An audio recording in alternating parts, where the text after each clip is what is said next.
በዚህች ምድር ላይ አንድ ስፍራ አለ። ህጎች የተባሉ በሙሉ የማይሰሩበት ቦታ ነው። ሙሉ በሙሉ ጦርነት አይደለም፣ ሙሉ በሙሉ ሰላም አይደለም። ፍትህ የራቀው ነው፣ ግን ደግሞ ህገ ወጥነትም ያልሰፈነበት። በዚህች ምድር ላይም እንደዚህ አይነት ወታደራዊ ህግ የዘረጋች ሀገር የለችም። የብሪታንያ ኤምፓየር በናኘበት ዘመን እንኳን ብሪታንያ እንደዚህ አላደረገችም። ሶቪየቶችም በከፍታቸው ጊዜ እንኳን እንዲህ አላደረጉም። እንዲህ ያደረገችው አንዲት ሀገር ብቻ ነች፣ ዩናይትድ ስቴትስ ኦፍ አሜሪካ። እርግጠኛ ነኝ የቦታው ስም ደግሞ ከዚህ በፊት ሰምታችሁት ታውቃላችሁ። ጓንታናሞ ቤይ ይባላል። አያችሁ፣ ጓንታናሞ ቤይ ሰው ቢሆን ኖሮ ችግር ነበረበት እንለው ነበር። ነገር ግን ማንም የማይነግራችሁ አንድ እውነታ አለ። ጓንታናሞ እስር ቤት ብቻ አይደለም። ጓንታናሞ የህግ ክፍተት ወይም ሉፕሆል ነው። ስልጣን፣ ፍርሃትና ተስፋ መቁረጥ አንድ ላይ ሲጋጩ የሚፈጥሩት ብላክ ሆል ነው። አንዴ ወደዚህ ቦታ ከገባችሁ ደግሞ ነፃነታችሁን ብቻ አይደለም የምታጡት፣ በህግ ፊት ሰው ተብላችሁ የምትፈረጁበት መብታችሁንም ታጣላችሁ። ጓንታናሞ ማለት በአጠቃላይ በስርዓቱ ውስጥ ያሉ ህጎች የሚጥስ የጦር ሰፈር ማለት ነው። ደግሞ የሚገርመው ነገር በማይፈለገው ሀገር ግዛት ውስጥ የቆመ ነው። ግን እዚህ ላይ ደግሞ ጓንታናሞ እኮ የህገ ወጦች እስር ቤት ነው፣ የአሸባሪዎች እስር ቤት ነው ልትሉ ትችላላችሁ። ግን ለመሆኑ ይህ እስር ቤት ግን ዓለም ደህንነቷ የተጠበቀች ስፍራ እንድትሆን አድርጓታል ወይ የሚል ጥያቄም እንዳረሱ። ምክንያቱም ጓንታናሞ ቤይ አንዴ ከተረዳችሁት ጉዳዩ ስለ እስረኞች ወይም ስለ እስር ቤት እንዳልሆነ ይገባችኋል። ስለዚህ ጓንታናሞን ለመረዳት ትንሽ ወደ ኋላ መመለስ ይኖርብናል። ነገር ግን እዚህ ፓርት ላይ ልብ ብላችሁ እንድታደምጡኝ እፈልጋለሁ። ይህ ቪዲዮ ማየት ስትጀምሩ ሁሌም እንደምንለው ላይክ ብላችሁ ጀምሩት። ሰብስክራይብ የምትለዋን በተን ጠቅ አድርጋችሁ የቻናሌ ቤተሰብ ሁኑ። አያችሁ፣ ይህን ጉዳይ ለመረዳት ወደ ኋላ መፍሰስ ይኖርብናል። ወደ 9/11 ጥቃት ሳይሆን ከአንድ ክፍለ ዘመን በፊት ወደ ተደረገው ስምምነት። አያችሁ፣ ይህ ስምምነት ደግሞ ዓለማችን ውስጥ ካሉ እንግዳ የሆኑ ስፍራዎች የፈጠረ ስምምነት ነበረ። ጓንታናሞ ቤይ የሚገኘው በኪዩባ ደቡባዊ ምስራቅ ጫፍ ላይ ነው። ይህ የመጀመሪያው አስገራሚ እውነት አድርጋችሁ ያዙት። ነገር ግን ይህ ቦታ ደግሞ በኪዩባ ቁጥጥር ስር አይደለም። ይህ ደግሞ ሁለተኛው አስደናቂ ነገር አድርጋችሁ ያዙት። አያችሁ፣ በ1903 በስፔንና በአሜሪካ ጦርነት ማብቂያ ላይ ዩናይትድ ስቴትስ ከኪዩባ ጋር የኪራይ ውል ተፈራረመች። ለአሜሪካ በጓንታናሞ ላይ ለዘላለም የሚቆይ የቁጥጥር ስልጣን የሰጠ ውል ነበረ። ኪዩባ ደግሞ ውሉን መሻር አትችልም። አሜሪካ ስታስፈርማት ውሉን እንደማትሽር አድርጋ ነበረ። አሜሪካ ደግሞ ስፍራውን መልቀቅ አትፈልግም። ይህ ማለት ደግሞ ወደ ሌላ ሀገር ሄዳችሁ የሰው ቤት አንኳኩታችሁ ገብታችሁ ይህ ቤት የራሴ ነው እንደማለት ነው። ነገር ግን አሜሪካ ኪዩባን እንዳይደበራት እያለች በየአመቱ ቼክ እየጻፈች ትልክላታለች። መጀመሪያ ላይ ውሉን ስታስፈርማት $2000 በወርቅ መልክ ነበር የምትልክላት። እናም በ1934 አሜሪካ ኪዩባማ የምር በጣም እየደበራት ነው በማለት ወደ $4085 ከፍ አደረገችላት። ይህ ማለት ደግሞ አሜሪካ የኪዩባን 117 ኪሎ ሜትር ስኩዌር የሚደርስ መሬት ነበር የያዘችው። ስለዚህ አሜሪካ ለአንድ ስኩዌር ኪሎ ሜትር 0.0002 ሳንቲም ትከፍል ነበረ ማለት ነው። ስቲል ትከፍላለች ነው እንጂ። ኪዩባ ግን ክፍያውን ካሽ ለማድረግ አሻፈረኛለች። ሃቫና በሚገኘው የፕሬዚዳንቱ ቢሮ ውስጥ ቼኩ በየአመቱ ሲላክላቸው ካሽ ሳያደርጉ ቁጭ ያደርጉታል። ነገር ግን ኪዩባውያን እንደዚህ ያደረጉበት ክፍያው አንሷቸው አይደለም። ይልቁንም ክፍያውን መቀበል ማለት ውሉን እንደ መቀበል ስለሚቆጠር ነው። አያችሁ፣ ለበርካታ አስርት ዓመታት ስፍራው የጦር ኃይል ጣቢያ ብቻ ነበረ። ለስትራቴጂ ጠቃሚ፣ ጸጥተኛና ትኩረት የማይስብ ቦታ ነበረ። እናም እዚህ ፓርት ላይ ልብ ብላችሁ እያደመጣችሁኝ ከሆነ ከዕለታት አንድ ቀን ሁሉንም ነገር ተቀየረ። ለአሜሪካ ብቻ አይደለም፣ ለዓለም አቀፉ የደህንነት መዋቅር ጭምር ነበረ። ይህ ደግሞ በ2001 ላይ የደረሰው የመስከረም 11 ወይም የ9/11 ጥቃት ነበረ። የ9/11 ጥቃት ደግሞ ያፈራረሰው ህንፃዎች ብቻ አልነበረም። ስለዚህ አሜሪካ እንደ ሀገር የነበረባት ስጋት ጨመረ። ይህ ስጋቷ ደግሞ አንድ ትልቅ መረብ ሆኖ አገኘችው። ይህ መረብ ደግሞ አይታይም፣ ሀገር የለውም፣ የተበታተንም ነው። አሜሪካ ከዚህ በፊት አይታው የማታውቀው ችግር ተጋረጠባት። ስለዚህ ለማንኛውም ሀገር የማይገዙ ጠላቶች ምን ታድርጋቸው? ወታደሮች ስላልነበሩ የጄኔቫ ኮንቬንሽን ወይም የጦር ምርኮኛ ህግ ለነሱ ሙሉ በሙሉ አይመለከታቸውም። ግን በተለመደው ትርጓሜ ደግሞ ወንጀለኞች አልነበሩ። የሲቪል ፍርድ ቤቶች ደግሞ ለነዚህ ሰዎች አይመጥኑም ነበር። ስለዚህ አሜሪካ አዲስ የትርጓሜ ዘርፍ ፈጠረች። ህገወጥ የጠላት ተዋጊዎች ወይም አንሎፉል ኤነሚ ኮምባታንት። እንደነገርኳችሁ የጦር ምርኮኞች አይደሉም። ይህ ማለት ወታደሮች አይደሉም፣ በዚያ ላይም ሲቪሎችም አይደሉም። በሁለቱም መካከል ያለ ነገር ናቸው። አሜሪካ እነዚህን ሰዎች የምታጎርበት የምትይዝበት ቦታ አስፈለጋት። ይህ ቦታ ደግሞ ከተለመደው የህግ ስርዓት ውጪ እንዲሆን ፈለገች። ለዚህ ደግሞ ጓንታናሞ ቤይ ተመራጭ ነበረ። በህግ ትርጓሜ የአሜሪካ ግዛት አይደለም፣ ነገር ግን ሙሉ በሙሉ በአሜሪካ ቁጥጥር ስር ያለ ነው። እናም በ2002 የመጀመሪያዎቹ እስረኞች በቦታው ደረሱ። እስረኞቹ እዛ ደረሱ ማለት ደግሞ ነገሮች ይበልጥ የማይመቹ እየሆኑ ይመጣሉ። ምክንያቱም አንድ ጥያቄ ያስነሳል። በእንዲህ ያለ ቦታ መጨረሻቸው የሚሆኑ በስትክክል እነማን ናቸው የሚል ነው። ይህ የጦር ሰፈር በእግር እየተራመዱ የሚታዘቡት እርስ በእርሱ የሚጋጭ እውነታ የያዘ ነው። በአንድ በኩል ትምህርት ቤቶች፣ የስፖርት ሜዳዎች፣ የከተማ ዳርቻ የመኖሪያ ቤቶች እንዲሁም ቀኖን በምክማፊን ፈታ የሚያደርጉበት ማክዶናልድ ይገኛል። በዛ ላይ ደግሞ ጎልፍ ማጫወቻ ትልቅ ሜዳ አለው። ግን ደግሞ ታስሮ ወደ ጓንታናሞ የሚላክ ሰው ምን አይነት ነው የሚል ጥያቄ አልመለስኩላችሁም። ይህ ጉዳይ የትኛውም ይፋዊ የሆነ ሪፖርት ሊገልጸው በማይፈልገው መንገድ እንፈትሸው። ነገሩን እንደ አንድ ረዥም መስመር አድርጋችሁ አስቡት። በአንድ ጫፍ ላይ ከፍተኛ ዋጋ ያላቸው ኢላማዎች አሉ። ይህ ማለት ጥቃቶችን በማቀነባበር ኦፐሬሽኖችን በማውጠንጠንና በአክራሪ መረቦች ውስጥ በጥልቀት ተሳታፊ በመሆን ስለተከሰሱ ሰዎች ነው። እነዚህ ሰዎች ደግሞ መንግስት ስማቸውን በቀላሉ የማያነሳው አይነት ሰዎች ናቸው። አሁን ደግሞ ከመስመሩ አንደኛው ጫፍ ፈቀቅ እንበል። እናም እዚህ ጋር ተዋጊዎችን እናገኛለን። በአፍጋኒስታን ወይም በሌሎች የጦር ሜዳዎች የተማረኩ ሰዎች ናቸው።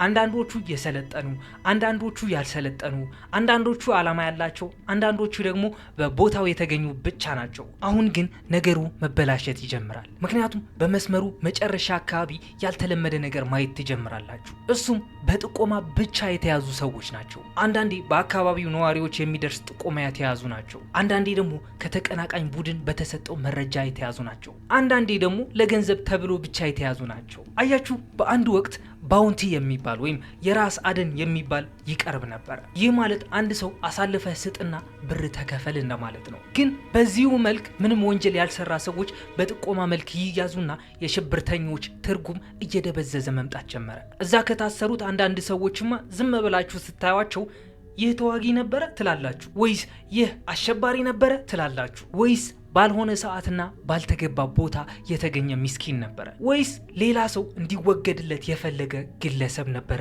ማለት ትጀምራላችሁ። አሁን ግን ጆሮን ጭው የሚያደርገው እውነታ የሚመጣው እዚህ ፓርት ላይ ነው። ወደ ጓንታናሞ ከተላኩት ውስጥ ሁሉም ጥፋተኝነታቸው አልተረጋገጠም። እንደውም ብዙዎቹ በይፋ ክስ እንኳን አልተመሰረተባቸውም። አንዳንዶቹ ከዓመታት በኋላ ተለቀዋል። ከዓመታት በኋላ ከህይወታቸው 10 ዓመታትን አጥተው በኋላ ላይ ከዚህ መሄድ ትችላለህ ተብሎ ሲነገራቸው ደግሞ አስቡት። ግን እንደዚህ አይነት ነገር ሰምታችሁ ደግሞ አሜሪካ ምን ጉዳይ ኖሯት ነው ወደ ኪዩባ የገባችሁ ብላችሁ ልትጠይቁ ትችላላችሁ። ይህን ለመረዳት ደግሞ ወደ 1492 እንደ ፈረንጆቹ መመለስ ይኖርብናል። ክሪስቶፈር ኮሎምበስ የኪዩባን ደሴት የስፔን ንብረት አድርጎ ያወጀበት ዘመን ነበር። እናም ለበርካታ ክፍለ ዘመናት ኪዩባ የስፔን ግዛት አካል ነበረች። ነገር ግን በ1800ዎቹ መገባደጃ ላይ ያ ግዛት መፈራረስ ይጀምራል። ኪዩባም ሙሉ በሙሉ ለስፔን እጅ አልሰጥም ካለች ግዛቶች መሃል አንዷ ነበረች። በዚህ ጊዜ ኩባውያን መታገል ይጀምራሉ ለነጻነታቸው። መጀመሪያ ላይ ዩናይትድ ስቴትስ በዝምታ ትከታተለው ነበረ። ከዚያ ግን ሁኔታዎች ተቀየሩ።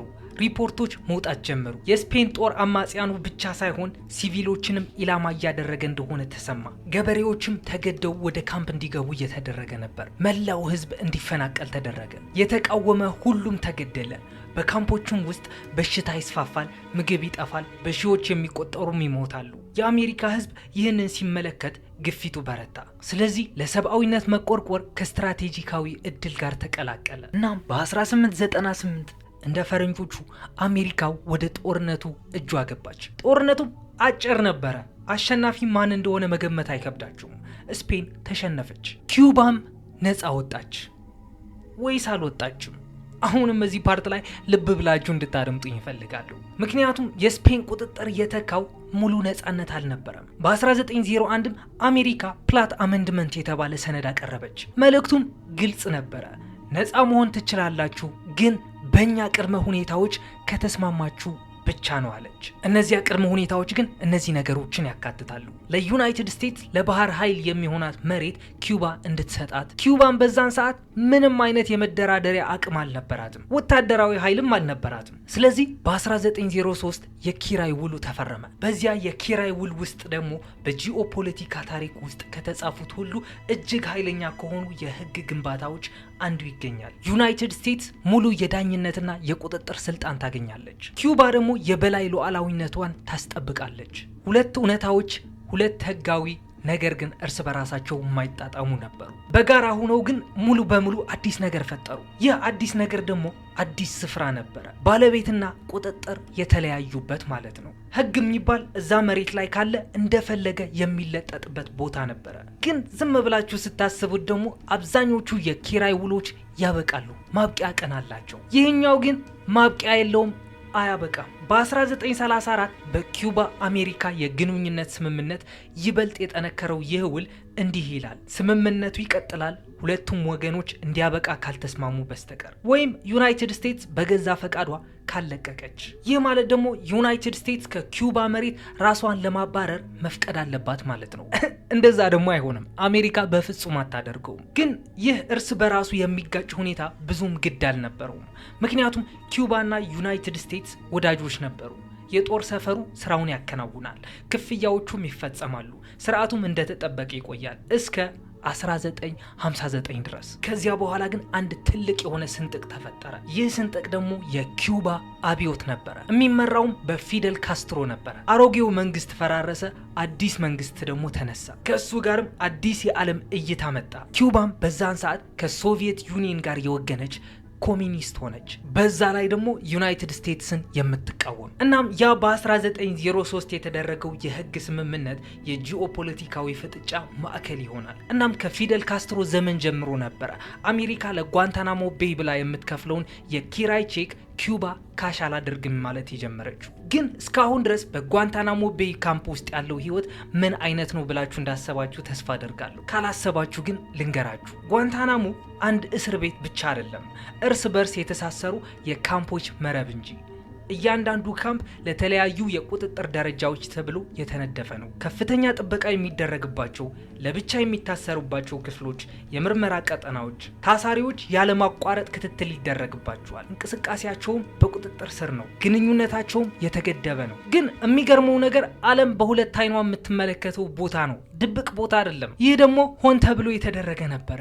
ምክንያቱም ማስተላለፍ የሚፈልጉት መልእክት ስላለ ነው። ይህ መልእክት ግን አሜሪካ ማንም የማይደርስባት ኃይለኛ ሀገር እንደሆነች ለማሳየት ይሆን ወይስ የተስፋ መቁረጥ መልእክት ነው? ግን በርካታ ፕሬዚዳንቶች ይህ እስር ቤት እንዲዘጋ ቃል ገብተው ነበረ። አንድም የተሳካለት ፕሬዚዳንት የለም። ምክንያቱም ጓንታናሞን መዝጋት የፖለቲካ ውሳኔ ብቻ አይደለም፣ ውስብስብ የሆነ የሎጂስቲክስ አዙሪትም ጭምር ነው። ከተዘጋ በኋላ እስረኞቹ ወዴት ይሄዳሉ? ወደ ሀገራቸው ይመለሱ ካልን በጣም አስጊ ናቸው። ወደ አሜሪካ እስር ቤቶች ይዛወሩ ካልን ደግሞ ለፖለቲካው እጅግ በጣም አደገኛ ነው። ይለቀቁ ከተባለ ደግሞ ለደህንነት አስጊ ይሆናሉ። ከዚህም በተጨማሪ የደህንነት መረጃ ወይም ኢንተሊጀንስ ጉዳይ አለ። አሁንም ድረስ መረጃ ይዘዋል ተብለው የሚታሰቡ እስረኞች አሉ ወይም እንዳላቸው ይታመናል።